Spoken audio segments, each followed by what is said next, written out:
Welcome back to the Restaurant Growth Show podcast. Today, we are diving into the innovative world of cooking shows with Lenzy Ruffin. Lenzy, a U.S. Army veteran turned cooking show advisor, empowers professional chefs to not only start their own shows on YouTube, but also to turn them into vibrant lifestyle brands. He's here to share his expertise on how chefs can enhance their profiles, grow their businesses, and create new revenue streams through captivating culinary content. Lenzy, welcome to the show. How are you doing today? I'm doing well, Gordon. Thank you so much for having me. Oh, well, it's great to have you on the show. Listen, before we dive into all of the tactics and tools and motivation that you're going to provide our listeners, why don't you tell us a little bit about yourself? What took you on this journey to where you are today? Sure. It was a long journey from the Army to here. No kidding. Mentioned that, I was like, man, that was a couple of lifetimes ago. But yeah, that was, I used to be an Army officer,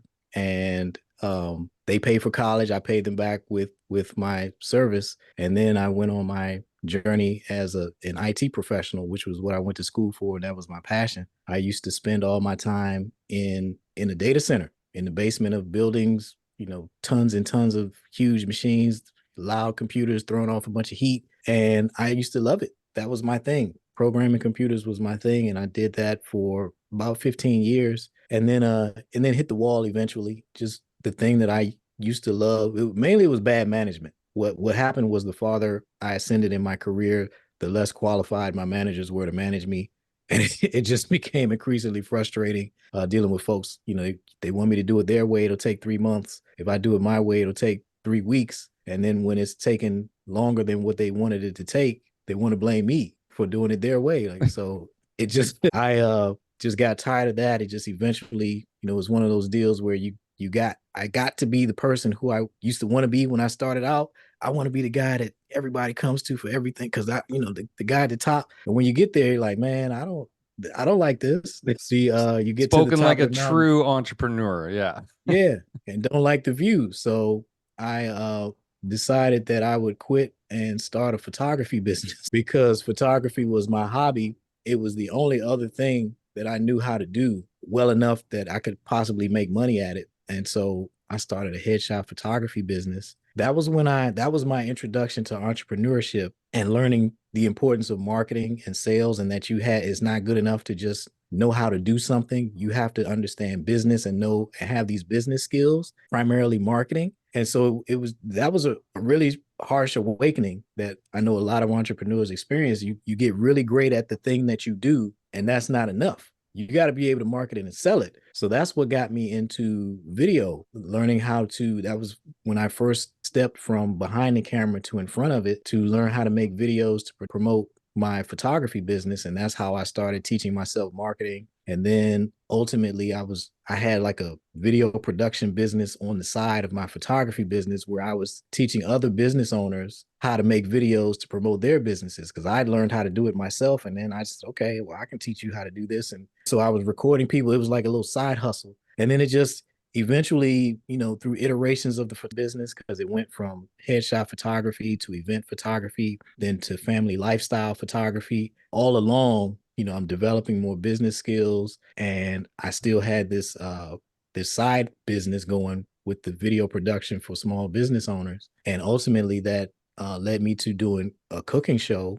Just one day, how that started was just sitting at home watching TV on a Saturday, watching, it was PBS, I'm sure, and it was a cooking show. And I'm looking at it going, man, I bet I can produce a cooking show as good or better than this one. No different than a chef who tries a dish at a restaurant and says, yeah, I can reverse engineer this and do it as well or better. And so I reached out and found a local chef, said, hey, you want a cooking show? She said, all right, I'll give it a shot. And so we used the cooking show out of her apartment. It looked like what I had intended it to look like, which is the holy grail for photographers and videographers, when you can visualize something and then actually create it. Because often you can see it, but you can't make it. But when you can actually make it look like what it looked like in your head, that's the highest achievement. And so I was able to do that. And that's how the cooking show stuff started. It was really just a personal project. It wasn't a business idea. It was just, yeah, I think I can do that. Let me just try it out. And so that's where that started initially.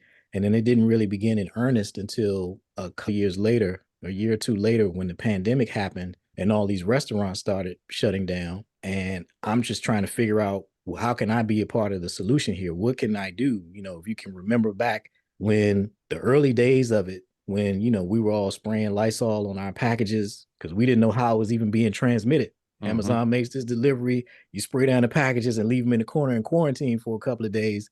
That's during that time. That was when I'm trying to figure out, well, how can I be a solution to this? Because these people have invested so much, they put their life savings into this, and these restaurants are just closing permanently. And that's when I revisited the cooking show idea. Just it just popped in my head. You do know how to do something that can help these folks. Let's find somebody and teach them how to do a cooking show so that they can make money during this pandemic. So I reached out to a local caterer who I found, and she was fighting to save her business, and so the cooking show with her, and that was a part of helping her keep her business and her employees survive the pandemic. And then it just continued on from there. I was like, okay, I enjoy doing this and it's easy to me. So if you can make money doing something that's fun and easy, what better way is there to go?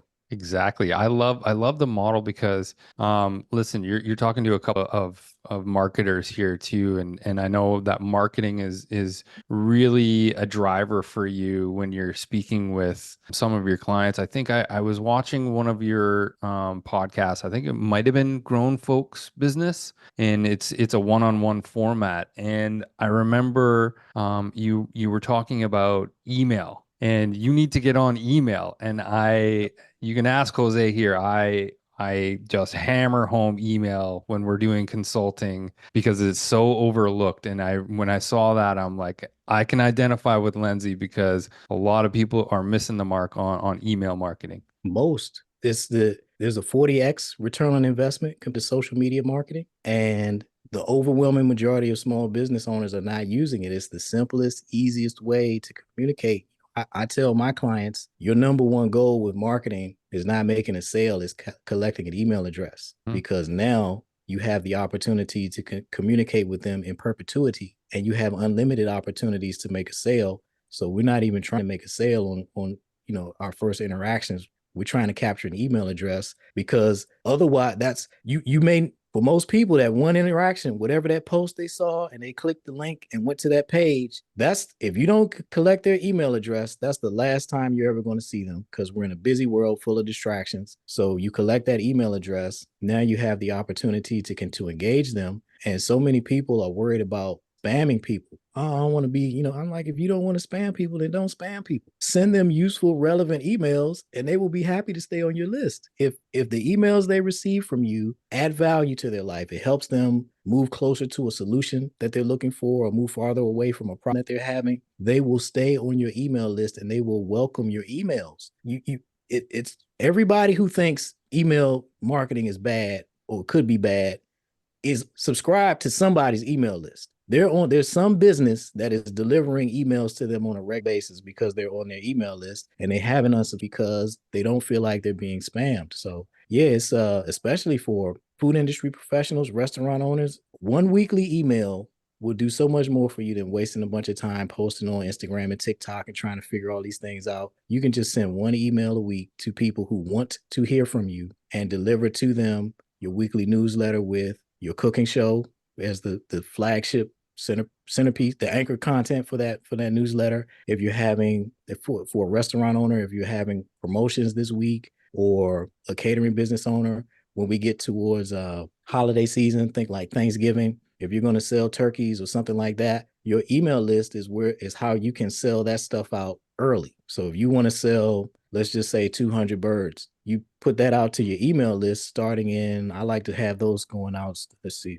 August, early bird, like just letting people know, hey, you don't want to cook for Thanksgiving, you can, we can take care of that for you now. Go ahead and so The you can pun do that. intended, right? Is a pun intended. It's early bird turkey Yeah. special. So you can do these things through email so much more easily than you can through social media marketing. So yeah, I am a huge proponent of email marketing.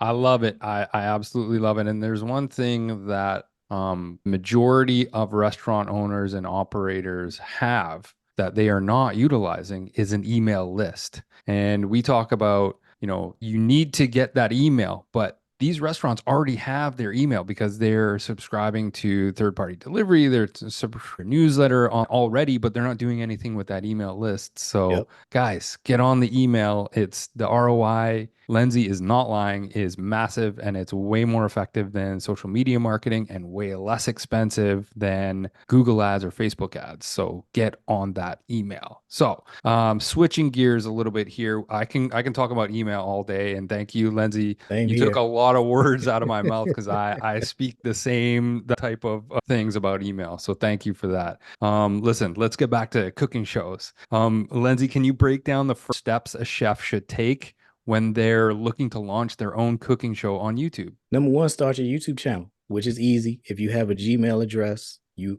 have a YouTube channel. You just need to turn it on. You go into your account settings, you check the YouTube channel button, and you activated your YouTube channel. And then step two is record yourself cooking something. Take your phone, turn it horizontal. We're not vertical, horizontal, because I want everybody thinking when you think cooking show, when you think YouTube, think television. YouTube's not just another social media platform.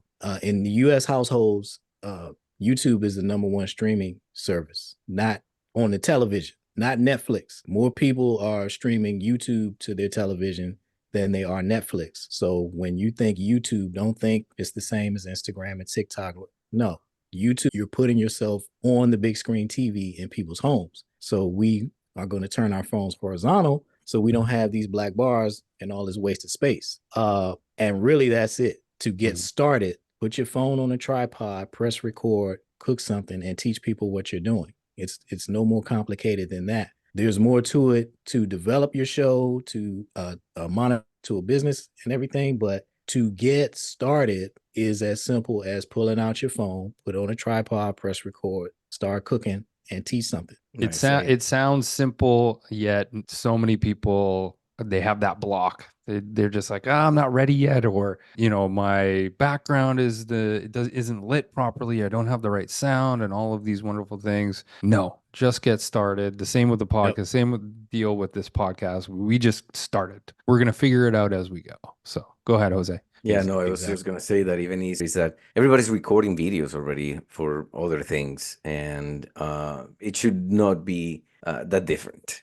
And we complicate ourselves to take that first action. Exactly that, Jose. So tell me about okay, I get started. Now, what is your advice to evolve that YouTube cooking show into a lifestyle brand that resonate with the audiences on a larger scale? Okay. So you got to commit to the long term, first of all. This is not a get rich quick or a magic bean solution. This is, if you particularly think, so we're talking to restaurant owners here. Think about this like your restaurant. You don't open a restaurant expecting to accomplish whatever you set out to accomplish in a year. You sign up. This is a journey that you're going on. So treat your cooking show the same way and just think long term. And so to think long term, we're going to show up once a week indefinitely. Not, how long do I have to do this? That's the wrong mindset. This is part of my operations. This is my flagship marketing activity. And this is just a part of what we do. Just like we order food every week because we got to feed, then you have to do your cooking show every week. So to do that, what I recommend is picking one day a month as your recording day, and you're going to record 4 to 6 episodes. This is your marketing day. So this is an important day on your calendar. You have to respect this appointment. And by doing that one day a month is going to yield 50 episodes per year for you. You record those 4 episodes. I like to try to go for 6 if you can, but let's say you just do 4. That's your next 4 weeks worth of content. YouTube is the least demanding social media platform in terms of your time. You publish that 1 video per week, and that's all you got to do. And next week you show up with another one. So to build that lifestyle brand that you're talking about, number one, we have to establish your system for publishing content consistently, because nothing's going to work if you don't do it consistently. The analogy I draw is the Big Mac. It's the worst burger in the world. Everybody knows, but nobody, if they stop selling Big Macs today, for the rest of humanity, nobody will ever create another burger that catches up to what the Big Mac has sold already, because they have a system. The system is more important than anything else. So once you've established your system for publishing your videos consistently, now the lifestyle brand, that just comes from you showing up every week. Who are you? What are you bringing? What are you interested in? So you're doing the cooking, but are you also doing decorations? Like, so think like Martha Stewart type stuff. Is your brand truly a lifestyle brand where you're just using food to bring people to the table, and then you talk about these other things? You have interior design ambitions, and you talk about that. Or I have one client who's a mother, of young children. She brings people to the table. She's a vegetarian, been a vegetarian for decades. So she's using that knowledge to bring people to the table because everybody's trying to learn plant-based now. But her real business is actually a community for mothers to support each other, natural childbirth. She gave birth to both of her children at home, and just all of the challenges of the hardest job in the world, being a mother. That's what her community is about. So that's her lifestyle. She's using food to bring people to the table, and then this is the conversation that she's having with them. So whatever you are, whatever you do, that is the thing that you're going to be talking about in your cooking show. You're just using food to bring people to the table to have that conversation, and then you can carry it forward from there. Exactly. You don't need to recreate the Big Mac to bring people to your channel, essentially. You got to do, you can't be anybody but you. We're talking about 50 episodes a year, this year, next year. You cannot be anybody other than you. Over that, longer horizon, you can't be anything other than who you are. You got to put it. You got to put in the work. Yeah. Yeah. And just being yourself instead of having to manufacture every time, which is hard to keep in terms of consistency. So Lenzy, let's talk a little bit about incorporating your business into your show. So a lot of your clients may have you mentioned a catering business and owning a small restaurant, a food truck. How do chefs and how do these new budding YouTubers incorporate their business with their YouTube channel and their content that they're creating? That's the beauty of it, man. The show is your business. If you a catering business owner, a restaurant owner, a food truck owner, that business is your life. They're just all consuming in terms of your time and your energy. And so your cooking show is naturally, you can't do your cooking show and not be talking about your restaurant or your food truck or your catering business. Here's what, this is one of our favorites from the restaurant. And in addition to just doing the show, remember, this is TV. So we're going to make commercials for our business as well. That's what I encourage my clients to do. Just like you see commercial breaks on TV, the easy place to insert commercials is when you have a dish that need like 15, 20 minutes of cook time in the oven. So we're going to cut the cameras. The dish goes in the oven for 20 minutes. It comes back out, and then we come back. So that break, you can just do a quick fade from, before the oven to after. But that's an opportunity to put in a commercial where you're talking about your restaurant. Hey, come on down to, Fred's Kitchen, and, this is what we do. So you're going to make these in advance, these commercials, 30 seconds, 45 seconds, whatever you want it to be, not too long though. And you're just going to have an archive of these that you can, or catalog of these that you can drop into your show wherever it's appropriate, wherever there's a natural break. And so you're directly promoting your business through your cooking show. And then also in the description box of every video, that is a massive opportunity. YouTube is the best thing going in terms of social media as far as the ability to generate revenue, because that description box is so powerful. You can put links into it, as many as you want, to whatever you want.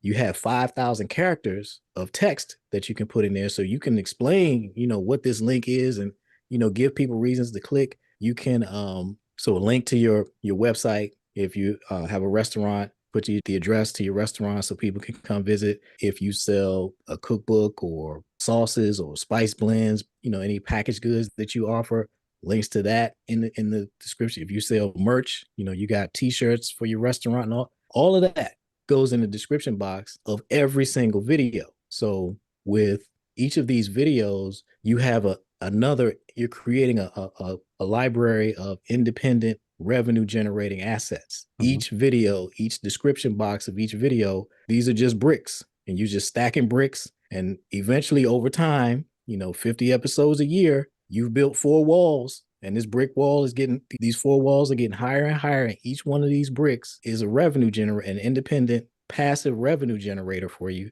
And so that's one, I guess, a couple of different ways that you would use your cooking show to drive traffic specifically or generate revenue specifically for your business by directly promoting your business. Nice. I really like this part because I think is one of the pieces. I mean, personally, my chef brother, I've been. Do you want to go ahead and shout out your brother? Shout out to Vito Alves, chef in Colombia, Barranquilla, Colombia, but for the world. And I love this because I think it's the part where, in his case, he works with multiple brands. Okay, and now that we're talking about this, I would like to pick your brain about.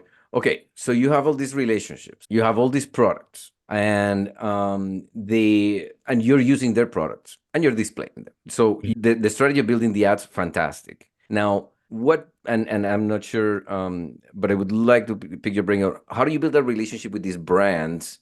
If like you have your own brands that you promote, and then every now and then you bring the other one that you put in the same in spaces, like you said. How do you build that?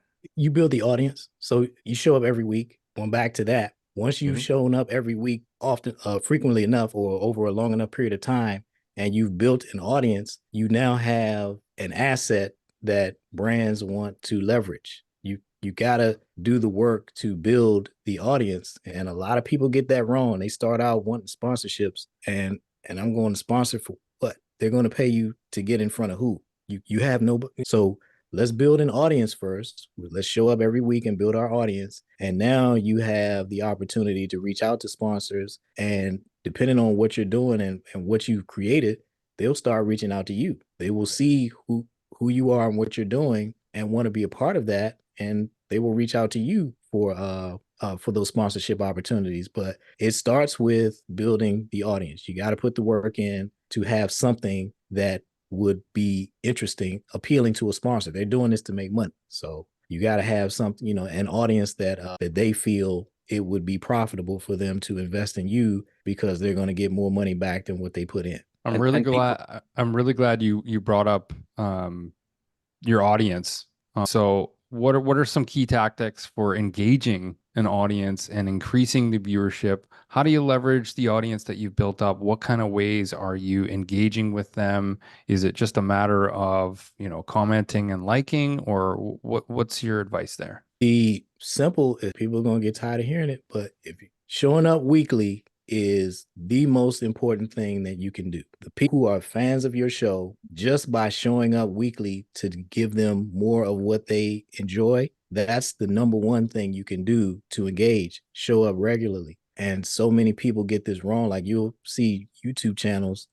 YouTube is littered with dead channels. People, dead cooking channels in particular. People do 1 or 2 episodes in a year. That's not the way to engage your audience. That's not the way to build an audience. You're not showing up for them. You want to be a regular in their life. You want to show up consistently, bringing something good, something interesting. You have people who are trying to learn how to cook, and you're a primary instructor. So the most important thing you can do for them is show up consistently. You have home cooks who are fantastic in the kitchen. They've been doing it for decades, and they're just looking for ways to challenge themselves. So like your brother Jose with Colombian cuisine, for a person who has mastered American cooking, they know the family recipes like the back of their hand, and there's nothing in the kitchen that's a challenge for them. Well, let's try cooking a different culture's cuisine, and that can bring the fun back into the kitchen. And so for that person, the best way, the number one thing you can do for them is show up every week with a new recipe that they can go challenge themselves with. They got to go to a different grocery store to go find. They got to go to an ethnic grocery store to find these ingredients that's not in the regular grocery store. Right. And so that's making cooking, putting some joy and excitement back into cooking for them. So the simple answer, I know people don't like it, but just show up every week. You'd be surprised at how many good things come from just showing up every week reliably. We are a proof of that. I mean, just even around podcasts, there's like pod bookers and people that are working for others, looking for podcast shows to bring them on shows. right? So this is an industry behind that is so big and nobody knows about. Plus, I mean, we don't have to go that far. YouTube is the second biggest search engine in the world, so it stays there. Brilliant. Yep. So now, in terms of technical setup, right? Because you can get the gear and this and that and get lost in the weeds in that. What essential equipment and setup do you recommend for chefs who are new to filming and producing their own cooking content? Start with your phone. That's your camera. You're going to need a wireless microphone. You can get one of those for like $150, $200, wireless lavalier microphone. And you need a proper video light, which a lot of people already have because of the pandemic. When we all went virtual, everybody stocked up on video stuff that we, damn, lost for words right now. Let me help you. Maybe everybody became so self-conscious because we were on camera all day long that everybody started to be preoccupied to looking good on camera. And get that. And a lot of us, it was the only way to conduct business. You had to be able to do virtual meetings. And that was what I was searching for, virtual meeting equipment. Everybody stocked up on that stuff. So if you don't have a light, go get one, a proper video light. You need a microphone and your smartphone. And you need a tripod to hold your phone. But yeah, that's it. That's all you need to get started. You can, when you have a proper video light, a smartphone video is indistinguishable from a much more expensive camera video. You just cannot tell the difference. And I've done this to show people. I've recorded stuff with my made video, cooking videos with my smartphone, just to show them you can't tell the difference. I can show them to you side by side. You won't even know which one is which. That's right. Yeah, we can speak from experience. I've dove into, audio equipment, video equipment, lighting, etc. And really, at the end of the day, showing up consistently is the most important thing. Number one, on the equipment side, I would say the quality of your audio is probably more important than the resolution of your video, because people will click away if it sounds terrible. But they tend to stick around if the video sounds good, and even if the video is not terribly high resolution, right, 720 or less. But if your audio is really, really off, then I mean that just adds to your point about getting yourself a wireless mic or some type of external microphone. But just to start, I think the technology that we have in all of our smartphones is sufficient. And the biggest hurdle that most people really need to get over is showing up, like Lenzy said. Show up, do the content, and then everything else sort of ends up falling into place. So that's really, really great advice. Thank you, Lenzy. That's all the time we have for this episode. Lenzy, now is your time to plug away. Where can people connect with you? What's your platform of choice? YouTube. Obviously, why am I even asking that question? YouTube, man. Go to my YouTube channel, youtube.com. Handle is at Park Road Studios, Park, ParkRoadStudios. And you will learn everything you want to learn about creating a cooking channel and monetizing it. I really use that channel as my teaching platform. If you go there, you will learn. There's no question. And if you want additional help, then in the description box of every video, there's a link you can click to reach out to me. That's fantastic, Lenzy. Thank you so much. And I just want to reiterate, doing the cooking show, learning from Lenzy, that gets you in the mindset of creating content. And if there's one thing that restaurant owners and business owners alike have trouble doing, and that is showing up on social because they run out of content. They don't know what to say. They don't know what to do. You start off with a long form cooking show. Guess what? You chop those up into 30-second clips, 1-minute clips, 2-minute clips. All of a sudden, you've got content for all of your social media platforms and email. You can send your short videos across email to all of your customers, It works out fantastically well. It is a wonderful, wonderful model for creating content and showing up for your audience. Thanks again to Lenzy for joining us. This podcast is sponsored by Dynpricing, real-time restaurant profitability. Dynpricing uses artificial intelligence to improve restaurant profitability by dynamically updating menus across digital channels like Uber Eats, DoorDash, and Grubhub. Lenzy, thanks again for joining us. Until next week, say goodbye, Jose. Lenzy, thank you for your service and your current service. And that's it. Goodbye, Jose. You got there eventually. Thank you for that. Z, thank you so much for joining us, man. That was awesome. We'll look forward to having you back on the show in the near future. Thank you for having me, gentlemen. Awesome. Have a great Thank day, you. guys.